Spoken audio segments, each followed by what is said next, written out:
au fond, le Valais, la Suisse elle-même, le Liban, la Palestine.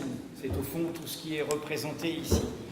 Le Liban, avec Antoine Nasri Messara, qui est juriste, sociologue, membre du Conseil constitutionnel libanais. Le Liban, 2 millions de réfugiés au bas mot aujourd'hui, environ la moitié de la population.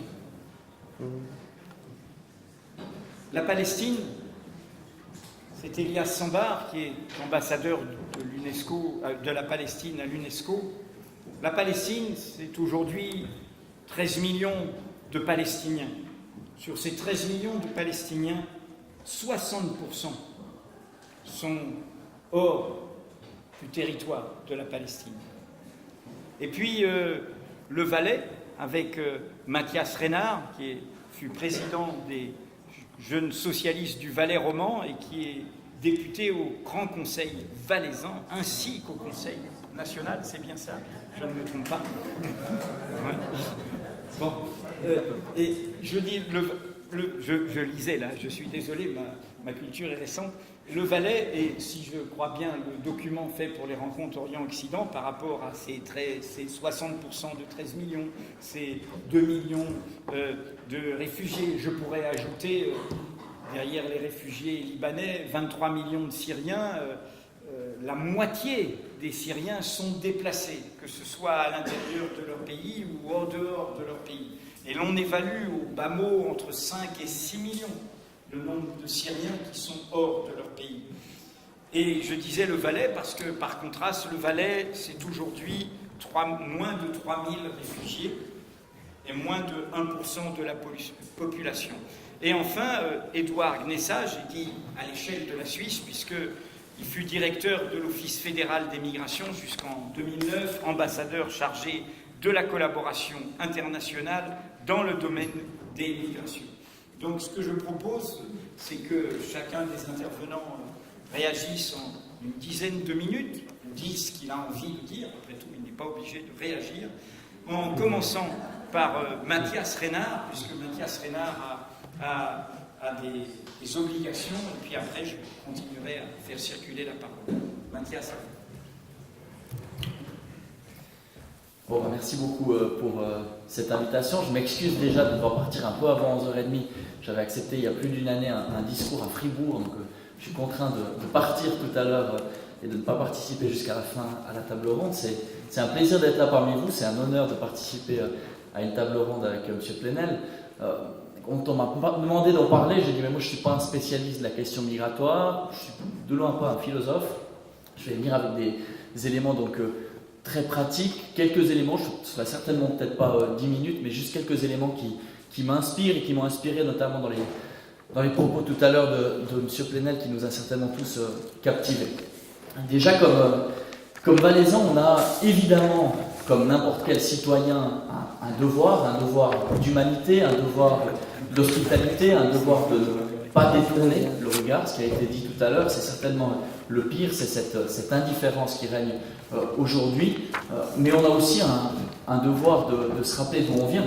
Et le Valais était jusqu'à il y a peu de temps une terre pauvre et une terre d'émigration.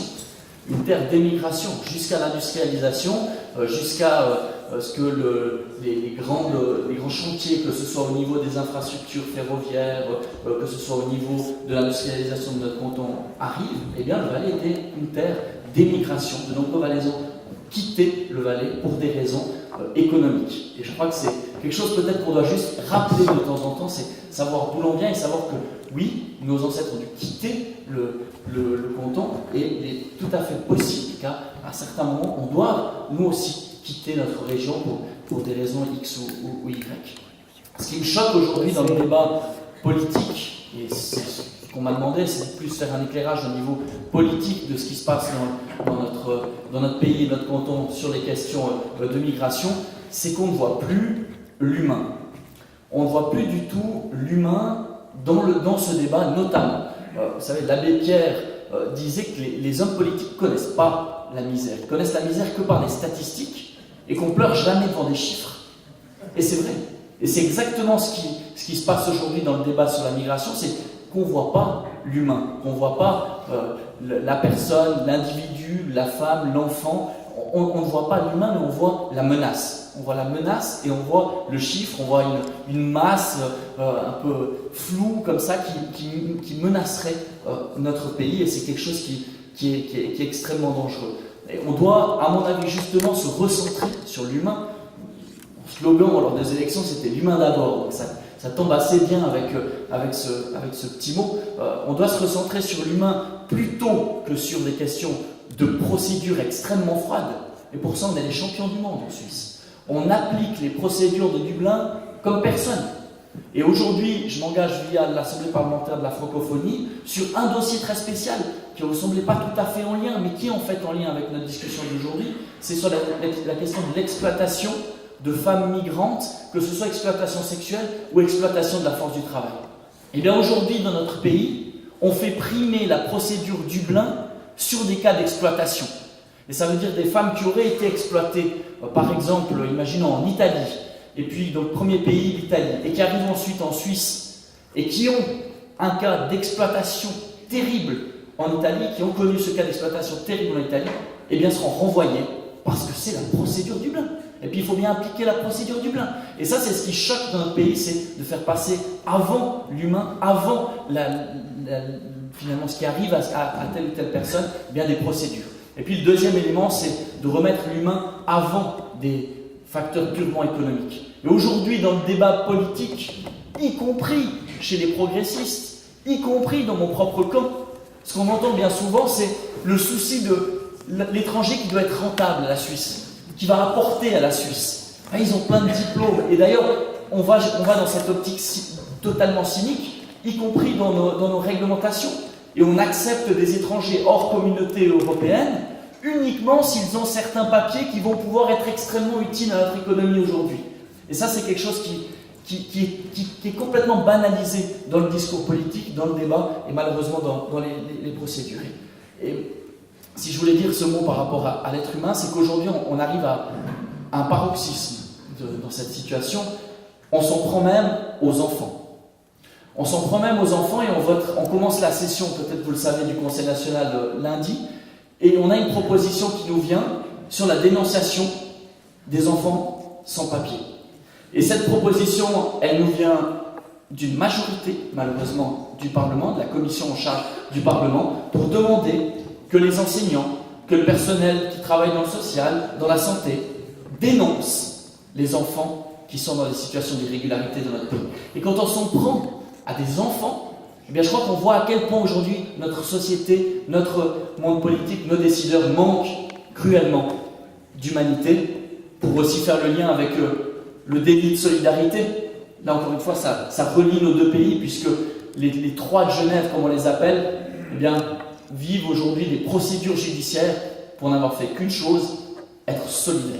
Et ça montre encore une fois, je crois, les risques et les dangers de cette tendance. M. Plenel avait cité tout à l'heure Max Frisch, je crois qu'on pourrait le citer encore une fois. Il y a une autre de ces citations qui m'est venue à l'esprit lors de cet exposé. Max Frisch disait « Nous avons appelé des forces de travail et ce sont des hommes qui sont venus. » Et c'est exactement ce qui est arrivé, y compris dans notre canton, avec les travailleurs autrefois italiens qui sont venus pour percer le tunnel du Simplon. Et puis quand ils se sont un tout petit peu révoltés contre leurs conditions de travail, qui ont été réprimés par la police et l'armée et qui ont été renvoyés chez eux. Et ça, c'est le début de l'immigration dans notre canton. Et c'est une histoire qui, je crois que la suite s'inscrit tout à fait dans ce premier élément. Alors, je terminerai en donnant peut-être 2-3 solutions politiques, même si je ne prétends pas du tout avoir la solution. Mais quelques solutions politiques qui, à ma petite échelle de député au Parlement, me semblent être des bonnes idées, des bonnes solutions et qui peuvent, je crois, être portées par tout un chacun. Déjà, il y a une responsabilité de chaque élu politique dans son discours politique. De non seulement, évidemment, refuser les discours de haine qui sont portés par certains, malheureusement le premier parti dans notre pays, mais aussi, et ça c'est l'immense majorité, je crois, des élus, et peut-être que j'en fais partie parfois, de se taire, de détourner le regard, de préférer éviter ces sujets extrêmement compliqués avant les élections. Et le discours politique d'humanité, de fraternité, je crois qu'il doit aussi être porté aujourd'hui par nos élus. On aura d'ailleurs la semaine prochaine au Conseil national l'initiative dite des juges étrangers qui sera portée, qui sera débattue. Et cette initiative, vous le savez, en fait, c'est une initiative qui attaque la Convention européenne, qui attaque la Cour européenne. Et ça, c'est vraiment, au niveau des droits humains, un débat qu'on doit porter pour rappeler l'importance des droits humains et rappeler que les droits humains nous protègent tous. Et ne protègent pas juste le migrant, ne protègent pas juste la personne dans une situation de vulnérabilité, mais nous protègent tous. Autre solution politique, c'est évidemment les mesures d'intégration. Mesures d'intégration à l'école, que chaque enfant, peu importe son origine, sa couleur de peau, sa religion, le statut de ses parents, parce qu'on s'en fout qu'il soit sans papier. Je suis enseignant à côté de mes activités politiques, mais je m'en fous complètement de savoir quel est le statut des enfants qu'on a dans notre classe. Et ce devoir-là, il est extrêmement important chez tous les enseignants, et donc on a une nécessité de donner les possibilités à chaque enseignant d'intégrer tous les élèves. Ça coûte bien sûr, ça coûte, et c'est ce qui fait qu'aujourd'hui c'est difficile d'obtenir suffisamment de moyens au niveau du canton. Mais c'est également des mesures d'intégration qui touchent les personnes adultes, que ce soit par la formation d'adultes, que ce soit par des cours de langue. Et là aussi, on a une énorme marge de progression. J'ai vu dans la salle plusieurs personnes qui sont impliquées, que ce soit via l'OSEO, via lire et écrire. Là aussi, ce sont justement, ou le Census immigré, des associations, des organisations qui sont absolument cruciales pour l'intégration. C'est évidemment aussi la sensibilisation à l'école. Je crois que l'école a un but principal, c'est celui de former des futurs citoyens. Et des futurs citoyens, donc, d'apprendre le vivre ensemble, d'apprendre les droits humains, d'apprendre les droits de l'enfant, d'apprendre la tolérance. Et c'est des éléments qui sont aujourd'hui édictés en grands principes dans nos plans d'études, mais pour lesquels on a peu d'applications concrètes. C'est évidemment aussi l'information, le droit à des médias libres et des médias de qualité. Et puis, évidemment, c'est la responsabilité de la Suisse au niveau international. C'est la Suisse qui porte les conventions de Genève, la Suisse qui défend la promotion de la paix, qui défend les droits humains. Et les propos du ministre des Affaires étrangères la semaine passée sur l'agence de l'ONU d'aide aux réfugiés palestiniens fait froid dans le dos et inquiète vraiment sur la tendance actuelle avec la nouvelle majorité au Conseil fédéral. C'est aussi la responsabilité de la Suisse dans la vente de matériel de guerre. Là aussi, il y a une initiative populaire. Là aussi, il y a des possibilités de s'engager et de refuser ce cynisme et ce double discours de notre pays. Et puis enfin, et je m'arrêterai là-dessus, c'est aussi la responsabilité de nos entreprises. On est bien souvent très fiers d'avoir des grandes entreprises connues de par le monde, mais ces entreprises-là ont des devoirs.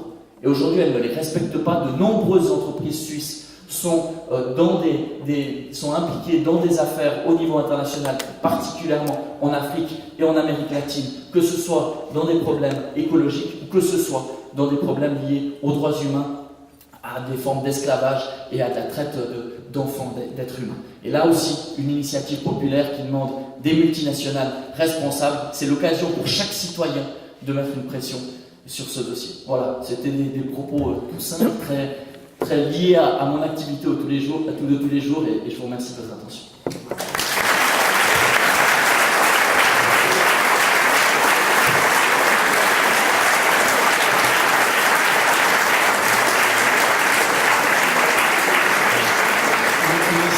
Merci mon frère Rénat. Je passe donc la parole à Antoine Nasri Messara. J'ai dit qui il était tout à l'heure. J'ajouterai qu'il est l'un des fondateurs de la Fondation libanaise pour la paix civile permanente. Paix civile permanente, c'est une belle formule. Nous en sommes assez loin parfois. Oui. Voilà, le Liban est l'exemple, pas un exemple, l'exemple mondial de deux phénomènes que M. Plenel vient d'exposer. Premièrement, sur qu'il n'y a pas une crise migratoire, il y a une crise de la diplomatie mondiale. Et deuxièmement, il est l'exemple mondial, le meilleur, pour montrer quels sont les avantages de l'hospitalité, de l'inclusion, mais aussi quelles pourraient être les dérives et les risques, pas à cause de l'hospitalité, à cause de la diplomatie aussi mondiale. Je vais vous exposer ça en 3 points. Le premier point sur l'histoire des migrations au Liban, deuxièmement sur l'expérience migratoire, et troisièmement que faire. Toute l'histoire du Liban est une histoire de migration. Toute famille, même moi-même si je vais chercher dans l'histoire de ma famille, dans les années 1800, mon nom est d'origine crétoise, Messara, oui, et mon grand-père et sa mère avaient quitté Damas en 1860, fuyant la dissension communautaire à Damas. Mais les 3 grandes migrations, c'est la migration des Arméniens après le génocide, deuxièmement la migration palestinienne en 1948, troisièmement la migration syrienne depuis quelques années. 3 grandes migrations, et ça, tout ça, ça inclut avec la migration syrienne près de 1 500 000 personnes dans un pays de 3 500 000 habitants. Donc, vous voyez qu'est-ce que ça représente. C'est dire que le Liban a toujours été un pays d'accueil. Un pays d'accueil, parce que c'est un pays avide de liberté. Des gens qui recherchent la liberté. Et il y a une blague qu'on dit à propos du régime syrien. Il y a une cohorte de chiens qui ont quitté les frontières syriennes sans autorisation. Et au retour, ils ont été arrêtés par les services de renseignement. Comment vous quittez les frontières sans permis? Alors les chiens ont dit, nous voulions seulement aboyer et revenir. Il y a un poème superbe, que M. Plenel ne connaît pas, de René Habashi, sur ce pays d'accueil qui a toujours dit oui. Nous avons vu d'ailleurs ce poème au restaurant avec Mme Sturm et Jacques. Le Liban. René Habashi est un grand philosophe, était professeur au Liban et puis chef du département de philosophie à l'UNESCO durant plusieurs années. Il est décédé en 2003. Et il décrit ainsi le Liban. Le Liban, vous avez aimé beaucoup l'hospitalité. À tous ceux qui sont venus lui demander l'asile ou le confort, ce pays n'a jamais su dire non. Parce que ces montagnes étaient une défense, il a dit oui à tous les éprouvés. Parce qu'il était religieux, il a dit oui à toutes les prières. Parce que ses frontières sont étendues et non contrôlables, il a dit oui. Par indulgence, par générosité, et pour rendre à chacun la tendresse de la vie, il a dit oui. Par faiblesse aussi, très souvent par faiblesse d'ailleurs, l'accord du Caire, l'accord, etc. Par faiblesse aussi, il a dit oui. Dans certains cas, il a dit oui. Et cela lui a fait un visage étrangement humain. Terre et ciel mélangés. Boue et lumière en osmose.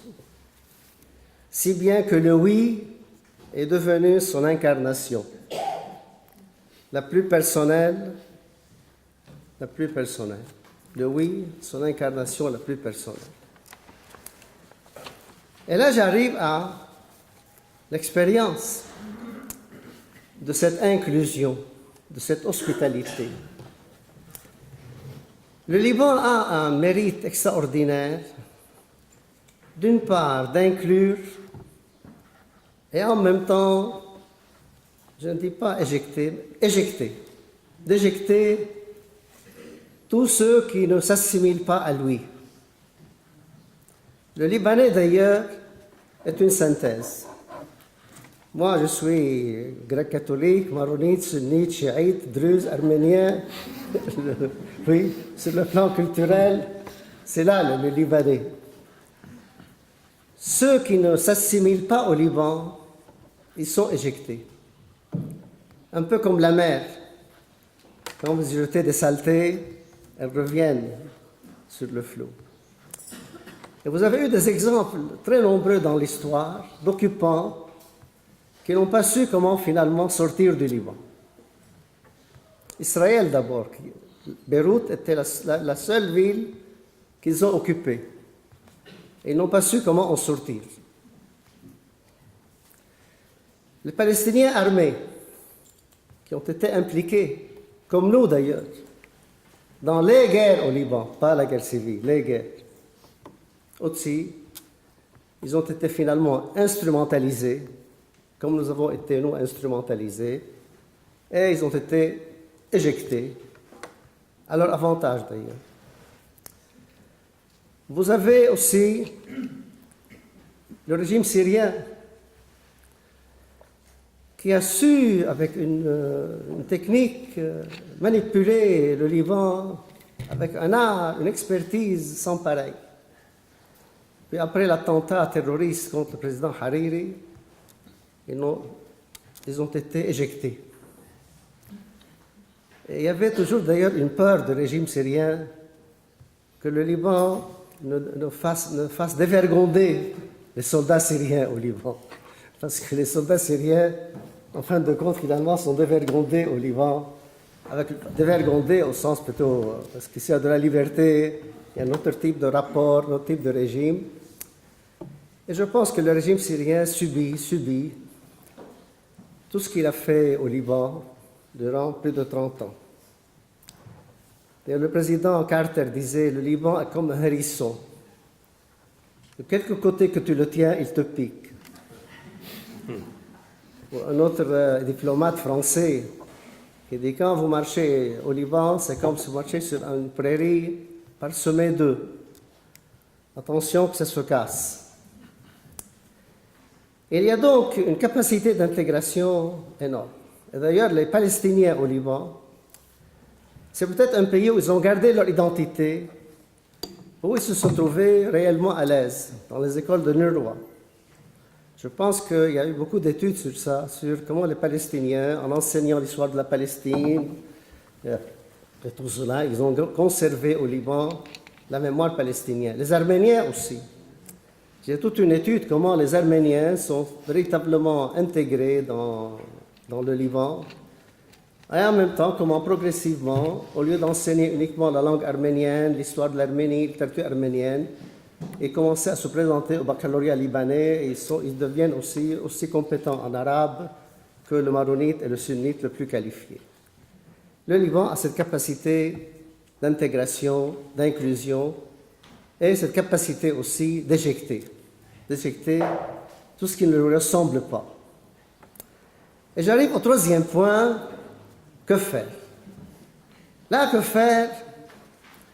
Je ne suis pas contre ce que dit, non, je suis en train de nuancer ce que vous allez dire. Nous avons besoin d'une vigilance maximale. Vigilance maximale. Pas à cause des réfugiés, ces humains, à cause de la diplomatie aussi internationale, qui risque d'exploiter la question de l'implantation, qui risque d'exploiter la question des réfugiés syriens dans des enjeux de diplomatie et de rapport de force. Et pourquoi vigilance maximale? Parce que le Liban est un tissu pluraliste. C'est fondé sur un équilibre. Perturber l'équilibre musulman-chrétien, ce n'est à l'avantage ni des chrétiens ni des musulmans.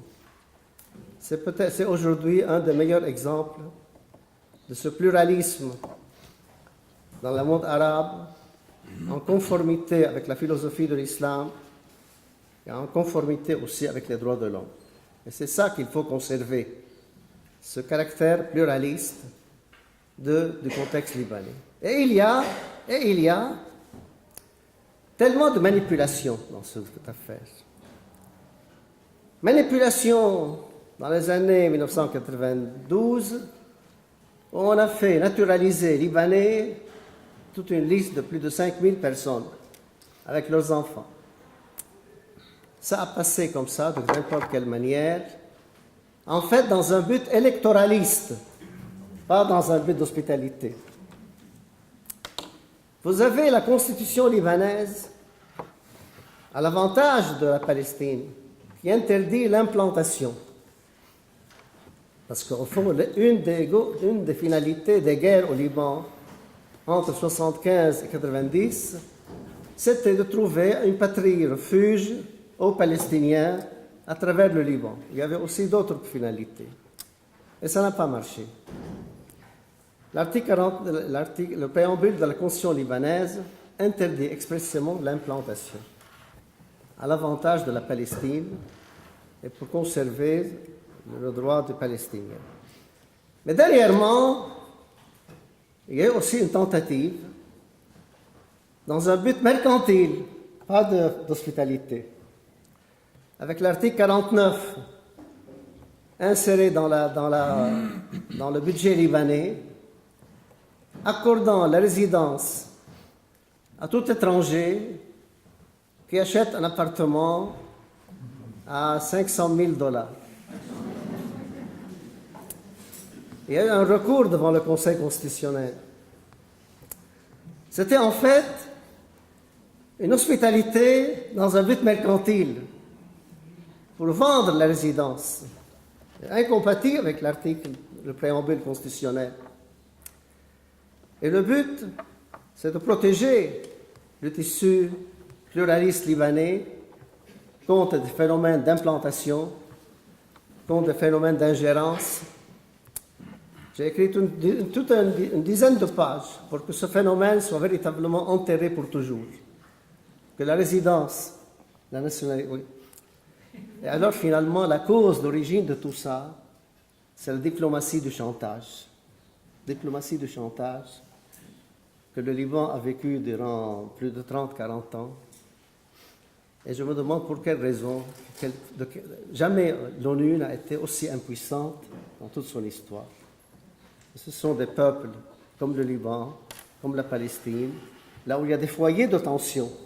Il faut donc résoudre les problèmes, les cas où il y a des foyers de tension dans le monde. C'est ça, véritablement, la solution. Merci.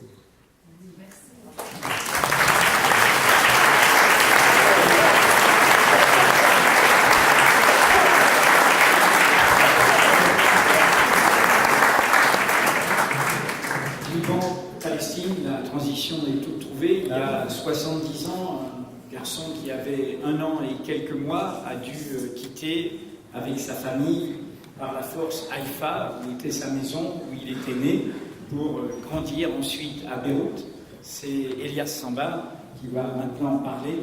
Elias Sambar, dans son œuvre abondante et très riche et très forte, qui est aussi une œuvre de traducteur, je vous le rappelle, l'œuvre de Mahmoud Darwish, publiée par l'ami Farouk Mardembe à Actes Sud, c'est Elias qui l'a traduit en langue française.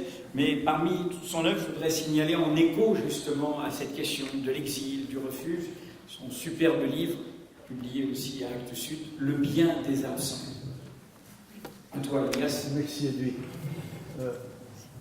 Edoui vient de, tout à l'heure, à rappeler les règles éthiques des gens de la mer et des gens des montagnes.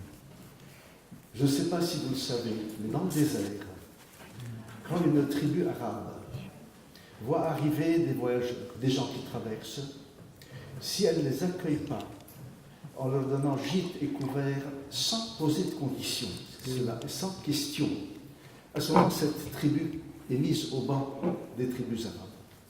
Y compris quand ce sont des criminels qui sont enfouis. Et nous avons une tradition très très belle, c'est que dès que vous êtes sous ma tente, vous êtes sous ma protection. Personne ne peut vous toucher. Donc cette règle éthique est planétaire, elle couvre tous les terrains et c'est tant mieux. Je voudrais ajouter aussi une chose. Les images qu'on voit maintenant, moi, me bouleversent parce que je revois ma mère. Mon père et ma sœur ont été chassés par la mer. Ma mère et moi, on a été chargés dans un camion avec d'autres femmes et d'autres enfants. C'était en avril 1948. Et on nous a déversés au Liban. Et c'est vrai que ce n'était pas facile, car comme mon père me disait, tu sais, quand je suis arrivé, je ne possédais plus que ma chemise et mon pantalon. Tout avait été perdu.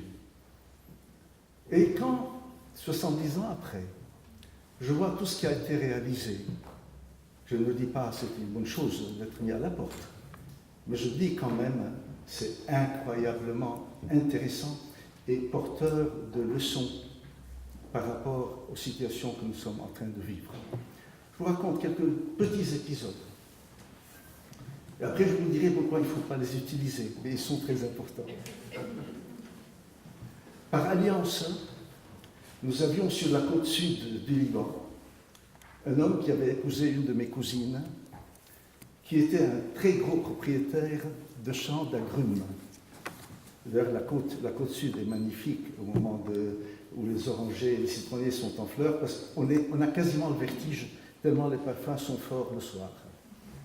Et nous étions chez lui dans une visite familiale, les jardins sont très très beaux. Et je lui disais, c'est formidable ce que vous avez pu faire, et comment vous avez pu faire cela, etc. Il me dit, ah non, c'est très récent. Je lui dis, comment ça, c'est très récent? Il m'a dit, c'est les paysans palestiniens qui avaient l'art de l'orange. Pas nous. Et c'est eux qui ont fait tous les jardins du Sud-Liban. Ce n'est pas pour vous dire que les réfugiés doivent être rentables.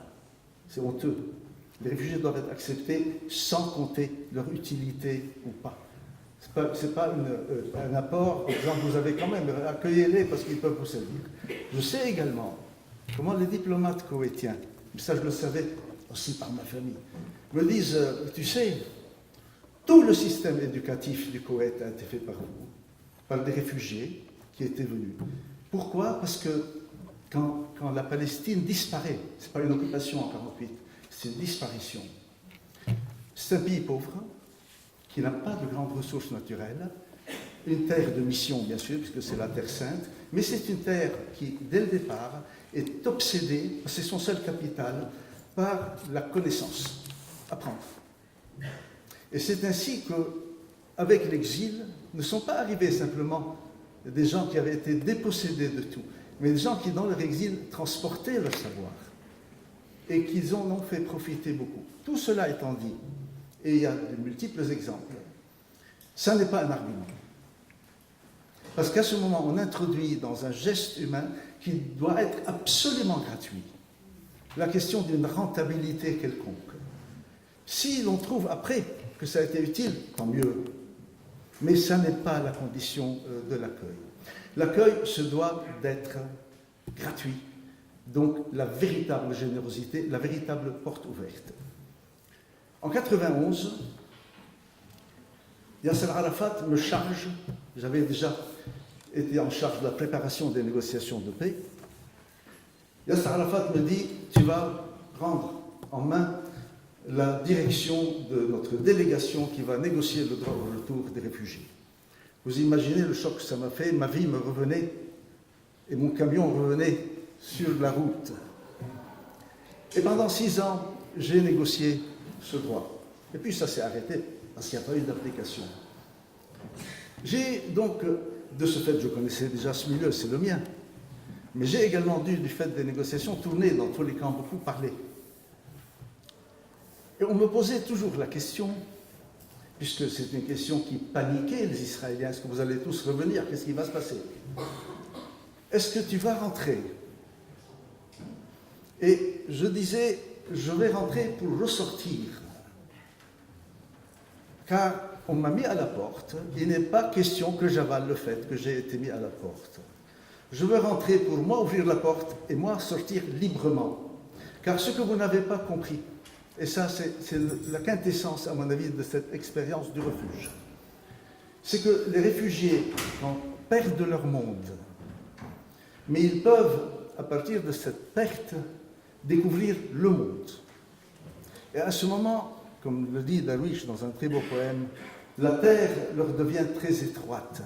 Parce qu'en passant d'un espace national, culturel, identitaire, et ainsi de suite, ils sont passés à l'espace unique de leur humanité. C'est cela qui est le plus important dans ces expériences. Je ne suis pas en train de dire que ça serait bien de mettre tout le monde sur les routes pour qu'ils découvrent le monde, qu'on me le comprenne bien. Cela dit, sans l'ombre d'une illusion. Il va y avoir beaucoup de monde sur les routes. Et une des choses qui me choque et me dégoûte, c'est ce discours omniprésent partout, que, puisqu'ils sont partis, nous allons travailler à arranger les choses chez eux, comme ça ils vont rentrer. C'est une hypocrisie absolue, un cynisme absolu. Tout d'abord, dans la plupart des cas, les gens qui partent parce qu'ils sont soumis à une injustice. Et cette injustice, dans quasiment tous les cas, est le fait de leurs propres dirigeants. Ces propres dirigeants avec lesquels, ceux qui nous disent aujourd'hui on va arranger les choses chez eux, traficotent, il n'y a pas d'autre terme, à longueur de jour. Et les choses sont jouées. Ce qui est détruit, hélas. Donc, la seule chose qu'il faut se poser, c'est qu'est-ce qu'on peut faire pour l'accueil et non pas qu'est-ce qu'on peut faire pour les renvoyer chez eux dans de meilleures conditions. Or, cette question, on l'entend le moins possible à cause de tout ce qu'Edoui a énuméré comme justification de rejet et ainsi de suite. Il n'y a pas d'autre question. Ces mouvements sont en marche et ils vont arriver. Toutes les études sérieuses nous disent que nous ne sommes qu'au début de ces migrations, et plutôt que de perdre le temps juste à encore faire des illusions, à encore raconter n'importe quoi, à encore continuer à traficoter avec des régimes absolument infréquentables, mieux vaut commencer à penser comment on peut faire pour que l'accueil soit digne, et pour qu'à ce moment, sans que ce soit l'argument, on sache à quel point ils enrichissent, car tout ce qu'on nous balance à longueur de journée, c'est qu'ils appauvrissent en venant. Ça n'est pas vrai, ils enrichissent. Ils enrichissent. Parce qu'on ne demande pas, comme on l'a dit tout à l'heure, à quelqu'un perdu dans le désert, quelqu'un qui se noie, quelqu'un qui est en train d'essayer de traverser des cols de montagne. Il y a des questions qu'on n'a pas le droit de lui poser. La première question, c'est de quoi as-tu besoin? Entre, la porte est ouverte. Et il y a un passage très très beau dans les évangiles. C'est un autre Palestinien qui raconte cette histoire que j'aime beaucoup, qui dit qu'il faut comprendre également que quand vous fermez la porte, vous ne prenez pas la dignité des gens qui vous la permettent. Contrairement à ce qui se raconte, on entend tellement nous allons leur rendre leur dignité. L'indignité est chez ceux qui ferment la porte, pas chez ceux qui frappent à la porte. Et il y a un passage dans l'évangile de Matthieu, qui est un des plus beaux des évangiles, où il dit, quand vous arriverez devant une maison, que vous taperez à la porte, que vous direz que la paix soit sur cette maison. Si l'on ne vous répond pas, déchaussez-vous, secouez vos sandales de la poussière des routes et reprenez votre chemin. C'est un des plus beaux passages des évangiles. Et je crois que c'est un passage qui a été écrit pour les réfugiés, pas pour les Palestiniens, ni pour les chrétiens, pour les réfugiés, pour les gens qui trouvent porte fermée. C'est une chose formidable, la porte ouverte. Hier, je ne sais pas si certains étaient déjà là, et j'en finirai par là. Je pense très souvent en ce moment à un poème de Constantin Cavafis, dont le titre est « En attendant les barbares ».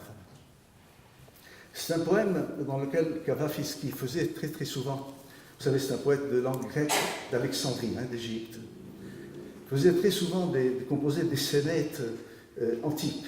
Edoui a tout à l'heure fait appel à l'Odyssée. Là, c'est une cité antique qui est dans un état de panique parce que des messagers arrivent de partout en disant « les barbares arrivent ». Et on a des descriptions, les guetteurs sur les tours, les gens sur les remparts, les places sont vides, qu'est-ce qui se passe? Tout le monde est dans l'attente des barbares. Et puis au moment où les barbares vont arriver, on découvre que les barbares ne sont pas venus.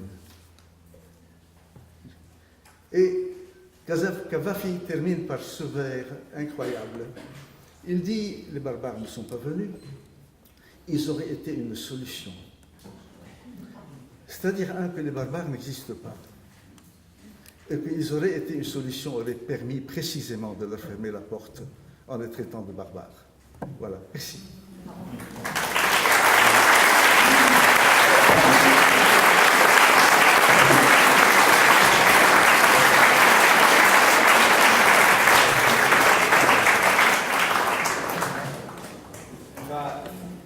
terminer ce premier tour de parole, quelques réactions peut-être, avec Édouard Gnessat, où j'ajoute, après ses fonctions officielles que j'ai mentionnées tout à l'heure, aujourd'hui il est président au nom de la Suisse du Global Forum on Migration and Development, donc le forum global sur les migrations et le développement, et il donne aussi des cours sur toutes ces questions à l'université de Saint-Gall. Merci beaucoup. Et d'abord aux organisateurs pour m'avoir invité. Et deuxièmement, juste très court, M. Sandbar m'a rappelé ma thèse en 1981, comme ça vous savez que je suis déjà âgé. En 1981, j'ai écrit une thèse sur les territoires occupés par Israël et le conflit israélo-arabe. Et les Israéliens n'avaient pas beaucoup de joie, ils n'aimaient pas tellement ma thèse, qui était construite sur les archives du CICR. Pourquoi? J'étais le seul, et je suis fier d'avoir pu utiliser les archives du CICR, mais sans les citer. Ah oui. Hein? Mais j'avais un peu la même philosophie, et puis évidemment, là, quand j'étais jeune, j'ai pensé, quand je serai retraité, le conflit, espérons, sera réglé. C'est pire qu'en 1981. Juste pour cela. Aussi moi-même, je viens de Steeg-Campel, j'ai remarqué ce matin 19 km d'ici, hein, mais je ne suis pas un migrant à cause de ça. Mais mon arrière-grand-père, il était de Brione-Verzaska, ticinese, et il est parti aux États-Unis parce que aussi, comme dans les vallées, ici, dans notre canton du Valais, dans les vallées de Tessin, on n'avait pas assez à manger pour des familles de 7 ou 8 enfants. Alors il est parti avec les deux aînés et il est mort à Sacramento où il a travaillé parce que c'était le seul qui savait écrire. Et il a écrit et envoyé de l'argent des Italiens, des Tessinois à leurs femmes en Suisse. Et puis quelqu'un qui était malin a remarqué cela et ils l'ont tué, malheureusement. Mais mon père, il est venu après à Novalet et puis il s'est marié avec une madame Imboden Novalaisan et ma grand-mère, elle est italienne. Moi, je pense que la plupart des gens ici dans les salles ont des racines qui montrent la migration. Laissez-moi dire que peut-être je ne partage pas tout ce qu'on a dit jusqu'à maintenant, pour donner un peu un contrepoids aussi. Comme retraité en général, vous avez la grande chance de dire n'importe quoi.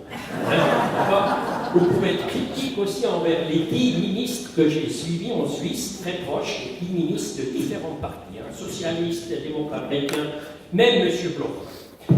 Et je vous dis une chose, moi je pense que le résultat, je montre toujours un triangle, la politique migratoire suisse et migratoire extérieure de la Suisse. Le triangle, c'est de dire, il y a d'une part, disons, l'économie. Il faut donner aux entrepreneurs des employés qui sont bien. Si ça marche économiquement, nous avons un taux de chômage maintenant en Suisse de 2,8%, ce qui n'est pas mal, alors ça marche. Et ça sert à tout le monde. Deuxièmement, la solidarité. La solidarité dans le domaine d'asile, réfugiés, dans la solidarité regroupement familial, etc. Troisièmement, la sécurité, et ça c'est normal, c'est clair, la sécurité ici dans notre pays pour les étrangers et pour les Suisses. Deuxième remarque, moi je trouve qu'il faut chercher une balance entre la migration légale, la migration irrégulière et la migration pour des raisons humanitaires réfugiés. Et ça, c'est très difficile. Pourquoi je vous dis ça? Regardez le populisme de droite en Europe. Vous vous rappelez qu'en Suède, en Finlande, en Norvège, il y a 10 ans, il y avait des partis populistes qui ont 20%, 25%. En Allemagne, la AfD, etc., etc. On pourrait continuer. En France, on sait, on connaît l'histoire. Et je pense, si on est une démocratie, si on a les référendums en Suisse, c'est ça, l'art de trouver une balance entre les trois et faire le maximum pour la dignité, surtout des migrants. Monsieur Reynard n'est plus là, malheureusement, c'est le seul point où je ne suis pas tout à fait d'accord avec lui, et je lui dirai personnellement à Berne, la séance continue la semaine prochaine au National, la question sur le Dublin. Il connaît un ou deux cas, je ne conteste pas ces cas concrets parce que je ne les connais pas. Peut-être qu'il a raison, très probablement il a raison. Mais le système Dublin, n'est-ce pas, a été créé, la philosophie du système Dublin a été créée pour échapper à cette réalité qui était dans le temps que quelqu'un peut demander l'asile en Italie, en Suisse, en Autriche, en Suède, etc., etc. Et tous ces États ont basé leur législation sur la Convention de Genève de 1951, n'est-ce pas? Alors, ça ne fait pas de sens que vous laissez un homme ou une femme passer tous les pays et la procédure recommence. Je pense que la philosophie derrière, elle est bonne, mais la pratique, en 2015, quand il y avait 1,2 million de demandeurs d'asile seulement pour l'Allemagne, elle ne fonctionne pas. En Allemagne, on dit que c'était un stress test du Dublin, et les États européens n'ont pas fait du bon travail là-dessus. Pour les Anglais disent burden sharing, pour dire aux Italiens on vous aide, pour dire aux Grecs on vous aide. Et ça, ils sont toujours en train de discuter, c'est à Bruxelles, mais il n'y a pas la solution. Mais c'est là où il faut trouver une solution. Pour l'asile en général, je veux bien qu'on peut être critique, mais il faut quand même dire que la Suisse, avec la Suède, jusqu'en 2015, étaient les deux pays qui prenaient le plus des réfugiés proportionnellement à la population. Ça, je veux dire proportionnellement. Toujours la Suisse et la Suède. Aujourd'hui, et ça, M. Renard a oublié de le dire, parce que la ministre Sommaruga est aussi du Parti Socialiste, avec les procédures d'accélération, ce qui fait maintenant, on a 50% des gens qui demandent l'asile ici en Suisse peuvent rester, qui trouvent protection.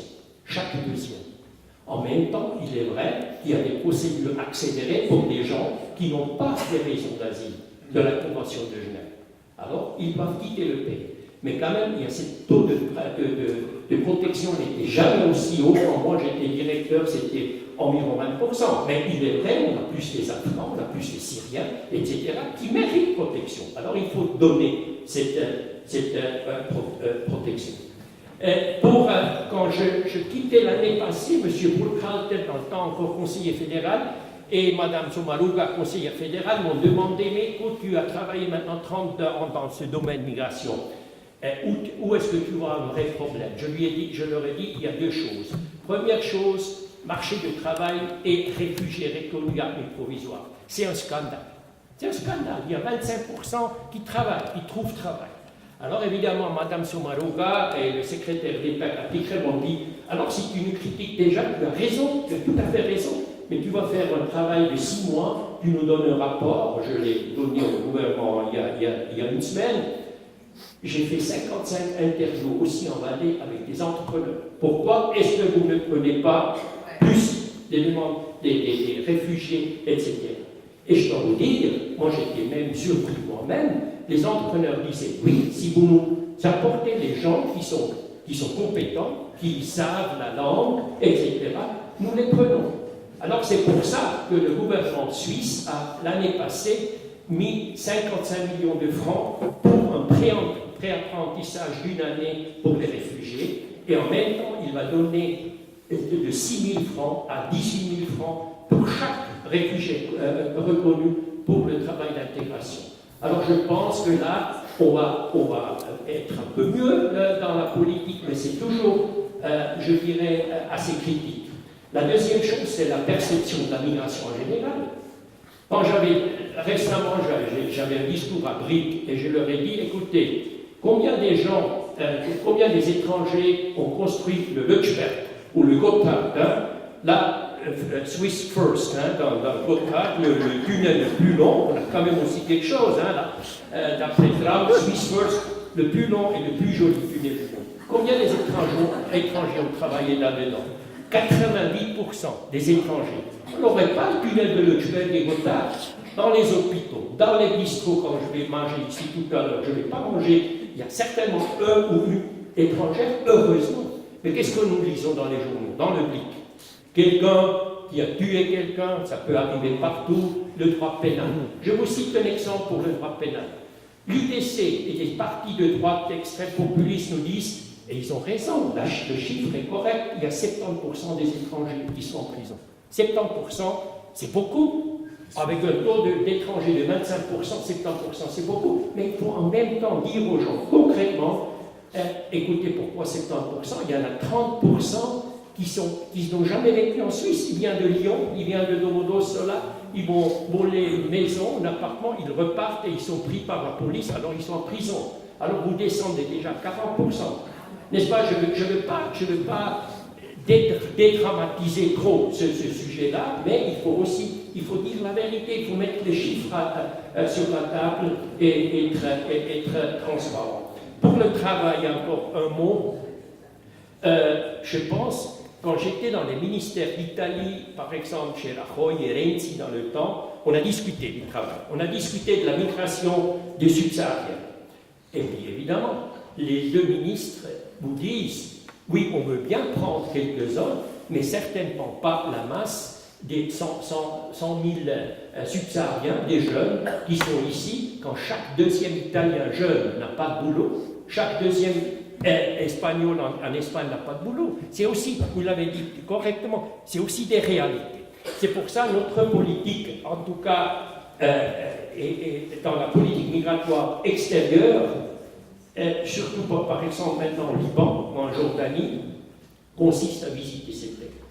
J'étais avec Mme Sommaruga en Jordanie. On était chez deux ministres. On a dit, monsieur, qu'est-ce que vous désirez de la Suisse? Ils ont dit, on a un grand problème dans le camp de Satari, par exemple, et dans d'autres régions du Liban. Jordanie avec l'eau, on a un problème d'eau. Vous avez des ingénieurs. Alors, bon, allons-y. On leur a donné des ingénieurs. Deuxièmement, par exemple, on a donné au président du Liban des communes, n'est-ce pas, de l'argent qu'il puisse aussi extendre, n'est-ce pas, travailler dans les écoles, etc., aussi avec les enfants qui venaient de la Syrie.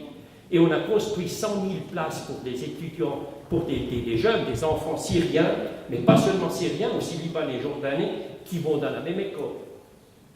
Et c'est des projets comme ça que ces gouvernements estiment, mais dans un point, c'est aussi un autre scandale. Et je pense, là, je vais aussi dans la direction de M. Plenel. N'est-ce pas? Je vous donne un exemple. Il y a 2 ans, M. Obama, quand il était encore là, il a invité tous les présidents et tous les ministres, etc., pour donner, on fait une donor conference, une conférence pour donner de l'argent pour la Syrie, pour les pays Liban, etc., qui sont autour. Et maintenant, là aussi, c'est un scandale. Il y a des pays comme l'Allemagne, la Suisse, qui disent on donne 150 millions, on les donne. Mais il y a des pays qui sont là, qui disent nous donnons aussi à l'HCR, l'OIM, les organisations internationales, qui sont là sur le terrain pour ces gens-là, pour les aider, nous donnons 100 millions. À la fin de l'année, on regarde les comptes, ils ont peut-être donné 10 millions. Parce qu'ils disent qu'on a eu des budget cuts, pendant l'année, le ministre de la Finance, il est mieux, il a dit on n'a pas d'argent. Alors, n'est-ce pas aussi cette question, politiquement parlant en Suisse, même les partis de droite sont d'accord d'aider plus sur le terrain, d'aider là, de faire des apprentissages là, des projets. Comme moi, j'ai fait 5 partenariats migratoires avec la Tunisie, le Nigeria et avec les États du Balkan. Ils fonctionnent. Mais il faut aussi faire quelque chose pour là. La Suisse nous donne 28 millions des francs par année pour des projets d'économie, pour l'apprentissage, par exemple Swiss Contact. Il faut l'apprentissage pour environ 1000 jeunes en Tunisie, pas des réfugiés, en Tunisie. Je pense que c'est le seul chemin. Parce que, M. Bennett, une chose, et vous ne l'avez pas dit, que tout le monde va venir en Europe, parce que ça c'est irréaliste, je vous dis un chiffre. Dans la Sub-Sahara, il y a la moitié de la population est de 1 à 14 ans. Maintenant, imaginez ça, et je vais finir avec ça, en Suisse. Nous avons 8 millions d'habitants en Suisse. 4 millions seraient là dans l'âge de 1 an jusqu'à 14. Qu'est-ce que ça compte? Des conséquences incroyables. C'est pour cela, je pense, ça c'est mon dernier mot, et là, à Berne, les partis de droite n'aiment pas tellement ma proposition, comme dans beaucoup de pays européens. La solution concrète est de développer l'économie, le développement de ce pays-là. Deuxièmement, d'en finir avec des régiments corrupts. Et troisièmement, d'ouvrir, et ça ils n'aiment pas entendre à verbe, d'ouvrir les voies légaux pour ces gens qui puissent venir en Europe. Maintenant, pas pour des millions et des millions, mais pour certains, pour faire les études, pour les apprentissages, c'est une migration des gens qui viennent chez nous et qui repartent. Et pas comme Tony Blair l'a dit à Davos en 2007, « Let's save Africa ». Et Bob Geldof a joué de la guitare, hein, tout le monde est d'accord, « Let's save Africa ». Qu'est-ce qu'il fait le Tony Blair? L'année après, en 2008-2009, il a pris 28 000 personnes dans un hôpital, des médecins, etc., en Grande-Bretagne. Et quelqu'un qui va me dire qu'ils vont rentrer. Pourquoi est-ce qu'une femme qui travaille dans un hôpital nigérien, qui va en Angleterre, qui a 10 fois plus de salaire, devrait rentrer entre-temps? Elle s'est mariée entre-temps, elle a des enfants qui vont à l'école en Angleterre. N'est-ce pas? C'est des brain drain et care drain, et c'est tous des mécanismes qui ne fonctionnent pas. C'est pour ça que c'est les gens qui ont étudié là-bas, qu'on fait une circulaire, migration circulaire, ça, je veux bien, mais pas qu'on les prend du Niger. Le Niger avait, après, je pense, 5 médecins. Voilà. Merci.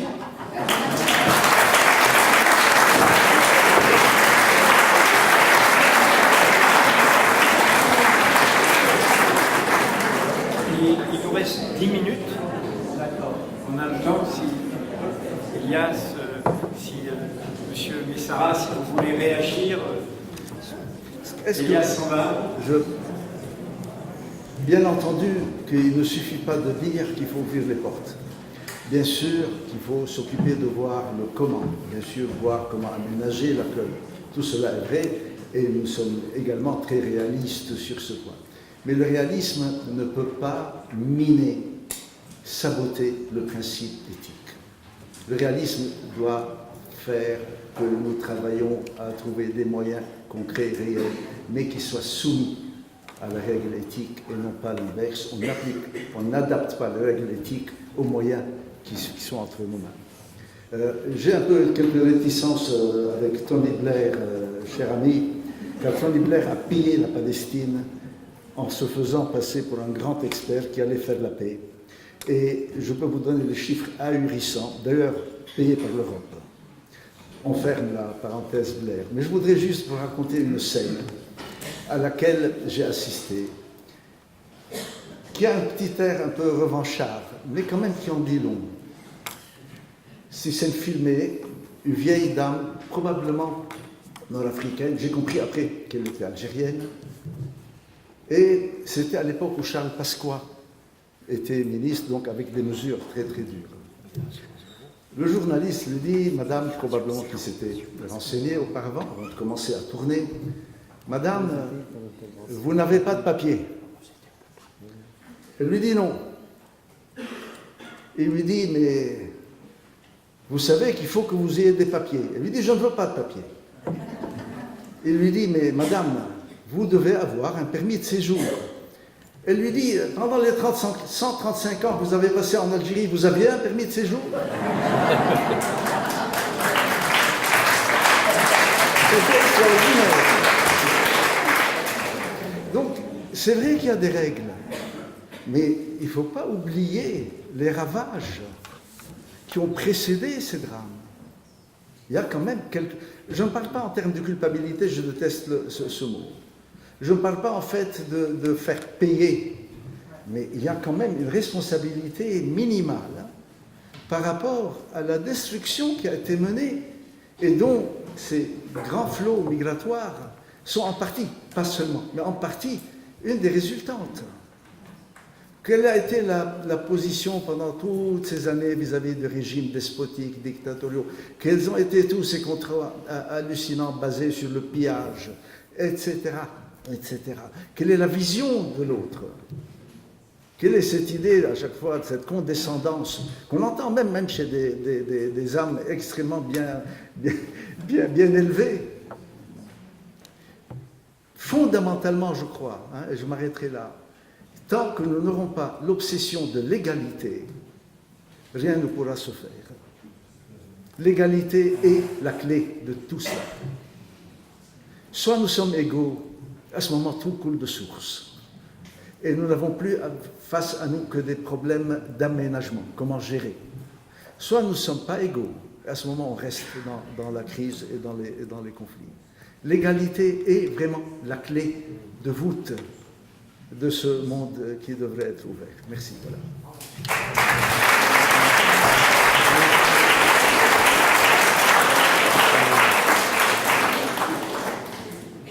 J'ai trois problèmes. Le premier problème, en ce qui concerne les enfants réfugiés syriens au Liban. Bien sûr, il y a des problèmes d'infrastructure, mais la priorité est au problème de la scolarisation des enfants. Et le ministère de l'Éducation nationale fait un effort colossal pour la scolarisation des enfants des réfugiés. Parce que si ces enfants ne sont pas scolarisés, ils vont devenir des victimes, des déviants. On a constaté que dans un camp pas de réfugiés, un camp de laissés à Tripoli, un groupe terroriste peut recruter un jeune garçon pour 10-20 $. Oui. La scolarisation de ces enfants, c'est une protection pour ces enfants et pour la société. Un deuxième problème, la question de la concurrence. Les travailleurs syriens sont très utiles pour les questions du bâtiment, de l'agriculture, etc. Mais ils commencent à constituer une concurrence dans beaucoup des affaires commerciales. Un troisième problème, et il faut que je mette en garde tous les pays européens sur la question de la diversité. Bien sûr, il faut respecter la diversité. Mais quelqu'un qui est inclus dans une société doit respecter les valeurs fondatrices de cette société. Nous sommes en train de beaucoup travailler sur les valeurs fondatrices du Liban. Et je pense que l'Amérique a perdu les valeurs fondatrices des États-Unis. La France, liberté, égalité, fraternité. La fraternité est la plus marginalisée dans le monde aujourd'hui. Les valeurs fondatrices du Liban, c'est très important. Vous voyez au Liban une jeune fille fortement décolletée, et à côté d'elle une fille voilée. Ça ne pose aucun problème de manière tout à fait naturelle. Mais quand une série d'écoles organise depuis 4-5 ans une cérémonie publique dans certaines écoles pour le port du voile à des filles de 9 et 10 ans, ça c'est contraire à tout le patrimoine culturel libanais. Et c'est grave.